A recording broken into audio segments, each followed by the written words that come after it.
वहीं किसानों ने इस साल फिर से दिल्ली चलो का नारा लगाया और किसान आंदोलन का ऐलान किया।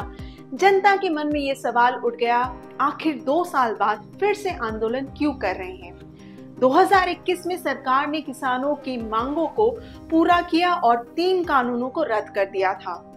इस वीडियो में हम बात करेंगे कि आखिर किसान क्यों आंदोलन कर रहे हैं और एमएसपी यानी कि मिनिमम सपोर्ट प्राइस क्या है। 2020 में किसानों ने दिल्ली के बॉर्डर्स पर महीनों तक आंदोलन किया था। बड़ी तादाद में किसान पंजाब, हरियाणा और उत्तर प्रदेश से दिल्ली में इकट्ठा हुए थे। किसानों की मांग थी कि सरकार को 3 कानूनों को रद्द करना होगा।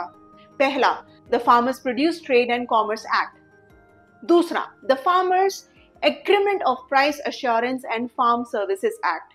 और तीसरा, the essential commodities act.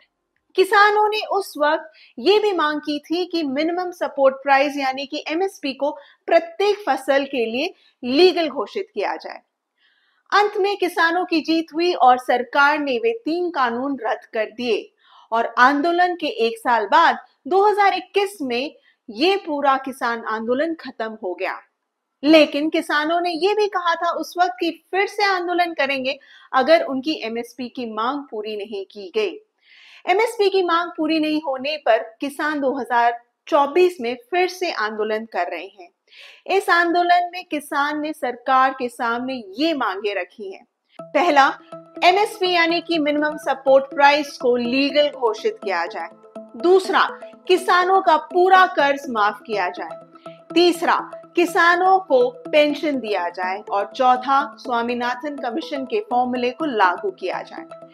MSP को कानूनी रूप देने के लिए सरकार किसानों से बातचीत कर रही है और इस पर कई मीटिंग्स भी हो चुकी हैं। लेकिन आखिर एमएसपी है क्या और किसान इसके लिए फिर से सड़क पर क्यों उतर आए। मिनिमम सपोर्ट प्राइस, जिसे हम हिंदी में न्यूनतम समर्थन मूल्य भी कहते हैं, किसानों के फसल के मूल्य के लिए ये एक बहुत बड़ा कवच है। एमएसपी का मूल्य सरकार तय करती है। अगर सरकार ने तय कर दिया कि गेहूं का एमएसपी 12 रुपए पर केजी होगा तो एक किसान को कम से कम अपने फसल पर 12 रुपए पर केजी तो मिलेगा ही और खरीदार किसान को इससे कम भाव पर बेचने पर मजबूर नहीं कर सकता। इसको और सरल भाषा में कहें तो जब हम कपड़े या जूते या घर का कोई सामान खरीदने दुकानों में जाते हैं तो उन पर एमआरपी का टैग लगा होता है, यानी कि वो वस्तु उस दाम से ऊपर नहीं बेची जा सकती। किसी भी वस्तु का एमआरपी उसको मैन्युफैक्चर करने वाला उद्योगपति डिसाइड करता है, लेकिन जो अनाज फसल किसान उगाते हैं उसका मूल्य तय करने की आजादी हमारे किसानों को नहीं है।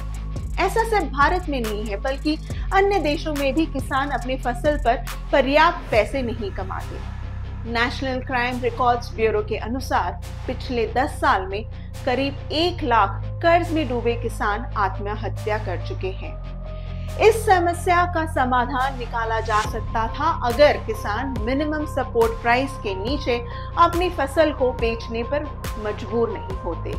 हर साल सरकार ने कागज पर 30 फसलों के एमएसपी की घोषणा की है, लेकिन हकीकत में धान, गेहूं और अन्य कुछ फसलों को एमएसपी पर किसानों से खरीदा जाता है। एमएस स्वामीनाथन कृषि विशेषज्ञ ने एमएसपी को कैलकुलेट करने का फॉर्मूला निकाला था, जिसकी मांग किसान भी कर रहे हैं। स्वामीनाथन के एमएसपी को कैलकुलेट करने वाले फॉर्मूले को C2 + 50% कहा जाता है। स्वामीनाथन आयोग ने किसान को उनके फसल के लागत का 50% ज्यादा देने की मांग की थी। किसान भी यही मांग कर रहे हैं। एमएसपी को अगर कानूनी रूप दे दिया जाता है तो किसान एमएसपी के मूल्य के नीचे अपने फसल को बेचने पर मजबूर नहीं होगा। उद्योगपति की तरह किसानों को भी पूरा हक है कि उनकी फसल का सही दाम मिले और वो मार्केट प्राइस पर निर्भर ना रहे। लेकिन सरकार और कई विशेषज्ञों का कहना है कि सीमित खरीद, बुनियादी ढांचा, स्टॉक की बर्बादी, विकृत फसल पैटर्न और प्रभावी बाजार जैसी कई बाधाओं के कारण एमएसपी को वैध बनाना टिकाऊ नहीं हो सकता। एक्सपर्ट्स का यह भी कहना है कि एमएसपी मार्केट प्राइस पर असर डाल सकती है, लेकिन सभी कठिनाइयों के बावजूद किसान अपनी मांग पे डटे हुए हैं और सरकार से बातचीत कर रहे हैं।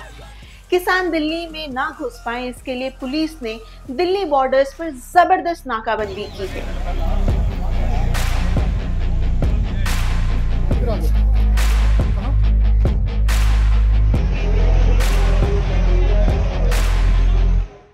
आशा करती हूँ कि ये वीडियो आपको जरूर पसंद आया होगा।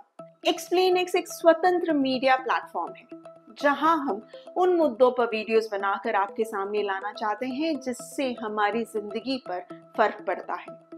आप किन मुद्दों पर जानकारी चाहते हैं, प्लीज अपने सुझाव कमेंट बॉक्स पर जरूर लिखिए। पत्रकारिता का 20 साल का अनुभव मैं इस प्लेटफॉर्म के जरिए आपसे शेयर करना चाहती हूँ, लेकिन ये सब तभी मुमकिन है जब आप हमारा साथ दें। प्लीज एक्सप्लेन एक्स चैनल को सब्सक्राइब करें और हमारे वीडियोस को लाइक एंड शेयर करें। Thank you.